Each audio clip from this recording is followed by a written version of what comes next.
بسم الله والحمد لله والصلاة والسلام على رسول الله. أما بعد، قال الله تبارك وتعالى في القرآن الكريم: فأعوذ بالله من الشيطان الرجيم. ألا إن أولياء الله لا خوف عليهم ولا هم يحزنون، وأيضا كل نفس ذائقة الموت ثم إلينا ترجعون. صدق الله العظیم. هرگز نمیرد آن که دلش زنده شد به عشق، هرگز نمیرد آن که دلش زنده شد به عشق. ثبت است بر جریده عالم دوام ما.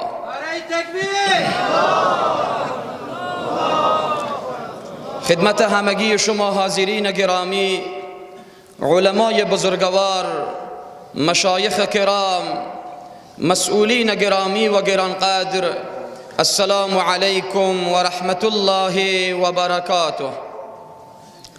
اصالة و نیابة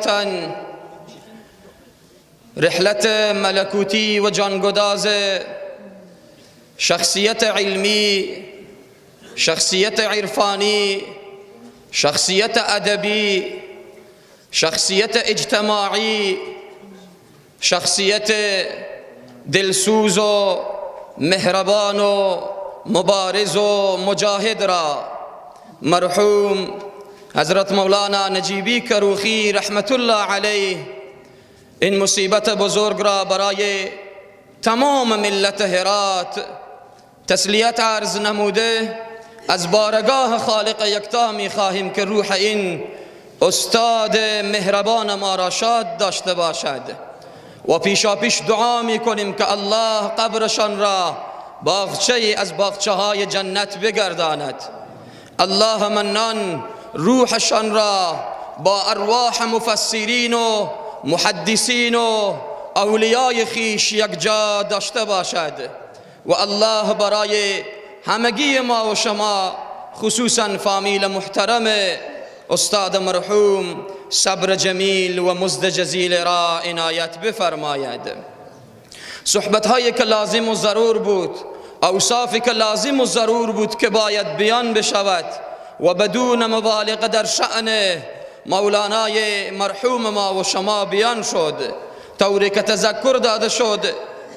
ادب را مراعات می کنم و وقت را مد نظر می گیرم و صحبت خاص ندارم، یعنی نمیتوانم من جملات و کلماتی که بتوانم سرهم کنم و در وصف مولانای مرحوم ما و شما باشد بیان کنم.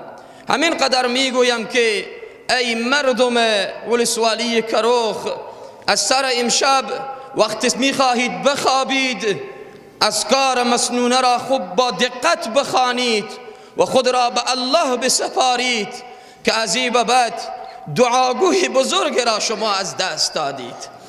همه ما دعاگوی بزرگ را از دست دادیم. ضایعه بزرگ تنها به خانواده اهل علم و علما و روحانیت نیست، بلکه برای هر کدام ما و شما، خصوصا شما مردم این ولسوالی که این شخصیت را ما و شما از دست دادیم. سبحان الله، چقدر مهربان بودن، چگونه دعا می کردن، چگونه متواضع بودن. سبحان الله، این برای همگی معلوم هست. ازهر من الشمس می باشد، نیازی نیست که ما از این بیشتر وقت را بگیریم. همین قدر با پروردگار خود میگیم که پروردگارا این شخصیت را به تو سپردیم ما. پروردگارا این پدر مهربان، این شخصیتی که وقت خود را، جان خود را، فکر خود را و قلم رسای خود را وقف خدمت به بندگان تو نموده بودند، تو از ایشان استقبال بنما با رحمت خود، با کرم خود، با مهربانی خود. پروردگارا تو استقبال بنما. سبحان الله. چند وقت پیش ما به عنوان هیئت از طرف شورای علما در اینجا آمدیم. عزیزانی که در این جلسه حاضر هستند، حتما هستند در این جلسه ما بودند، از اهالی این ولسوالی، ارتباط به مشکلات و ارتباط به حرفهایی که در این ولسوالی چی میگذرد بررسی میشد. مولانای مرحوم ما از آخر بلند شدن گفتند که سبحان الله، ببینید که چگونه ادبیات داشتن و مشکلات را در چی غالب زیبای بیان میکردن. استاد شدند که شما مسئولین هستید، شما هیئت هستید، شما به خاطر بررسی مشکلات آمده اید. سپاسگزاری کردند و بعداً گفتند که او دو چیزی که سبحان الله برای من خیلی عجیب هست و هیچ وقت از یاد من نمی رود، گفتند که او دو پخته که وسطش خامه مانده چیست؟ گفتند از شما سوال میکنم سبحان الله، ببینید غمخواریشان را در عرصه اجتماع، در عرصه خدمات و آبادی این سرزمین. سبحان الله، حقیقتا که از سرمایه ها و غنایم معنوی این سرزمین بودند. ما در ابتدا جمله زیبا و پر از معنایشان را نفهمیدیم. دوباره تذکر دادن، رو به طرف من کردن، گفتن او تو چیزی که پخته هست و وسطش خام مانده باید چه کار بشود، با او چی باید کرد؟ من گفتم که باید او هم پخته شود. گفتن هدف من این دو سرک می باشد. سرک طرف ولیسوالی که می آییم، اولش هم پخته هست، آخرش هم پخته هست، وسطش خام مانده، پخته نیست، خامه هست.